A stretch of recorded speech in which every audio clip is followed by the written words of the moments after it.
ఈరోజు మనం పోపుల పెట్టెలో రాగుల గురించి తెలుసుకోబోతున్నాం. అయితే రాగులు అనగానే మనకు మొట్టమొదటగా గుర్తొచ్చేది ఏంటంటే డయాబెటిక్ వాళ్లకు రాగులు మంచిది అని, అవునా? అయితే డయాబెటిక్ వాళ్ళకి ఎందుకు మంచిది? దీంట్లో కార్బోహైడ్రేట్స్ ఉంటాయి అయినా కూడా మంచిది, అవునా? మామూలుగా డయాబెటీస్ వాళ్లకు స్టార్చీ ఐటమ్స్ అంటే కార్బోహైడ్రేట్స్ ఉండే ఐటమ్స్ వద్దు అని చెప్తుంటాం, అంటే తక్కువ పాలలో తీసుకోవాలని చెప్తుంటాం కదా. కానీ రాగుల్లో కార్బోహైడ్రేట్స్ ఉన్నా కూడాను డయాబెటీస్కి మంచిది. ఎందుకనంటే ఈ రాగులు తిన్నప్పుడు మనకు స్లోగా డైజెస్ట్ అవుతుంది. సో అంత టైం డైజెషన్కు తీసుకుంటూ అది న్యూట్రియంట్స్ని స్లోగా అబ్జర్వ్ చేసుకుంటుంది అన్నమాట బాడీ.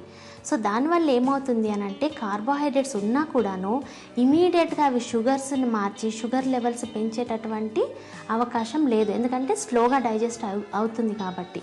ఫైబర్ కంటెంట్ మంచిగా ఉంటుంది కాబట్టి కొలెస్ట్రాల్ ఉన్న వాళ్ళకు కూడా చాలా మంచిది.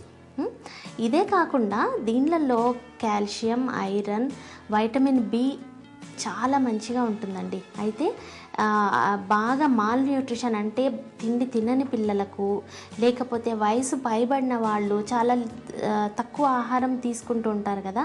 అయితే మనం చాలాసార్లు ఏమవుతుందంటే బ్యాలెన్స్డ్ డైట్ మిస్ చేస్తుంటాం మనం.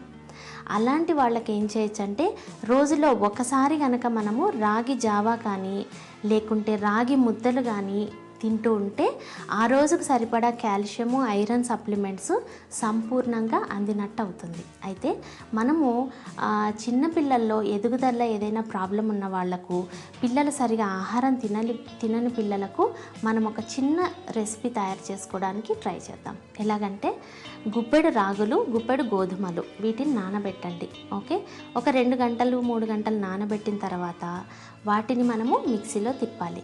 అయితే మిక్సీలో తిప్పేటప్పుడు ఏం చేయొచ్చు, మనం ఫ్రెష్ విత్తనాలు, దోస విత్తనాలు, తర్వాత పుచ్చకాయ విత్తనాలు, ఈ 2 కూడా మిక్స్ చేస్తూ దాంట్లో 2 బాదం పప్పులు, 2 క్యాషూ నట్స్, 2 పిస్తా పప్పు, ఇవన్నీ కూడా మనము మిక్సీ తిప్పాలి. మిక్సీ తిప్పి పేస్ట్ తయారవుతుంది కదా, దాన్ని మనము పిల్లలు తాగే పాలలో కలిపి కావాల్సి ఉంటే వాళ్లకు షుగర్ కానీ హనీ కానీ యాడ్ చేసి మనము మిల్క్లో ఇలాంటివి కలిపి ఇస్తూ ఉంటే పిల్లలు సరిగా తినని పిల్లలకు సంపూర్ణ పోషణను ఇచ్చిన వాళ్ళం అవుతాం.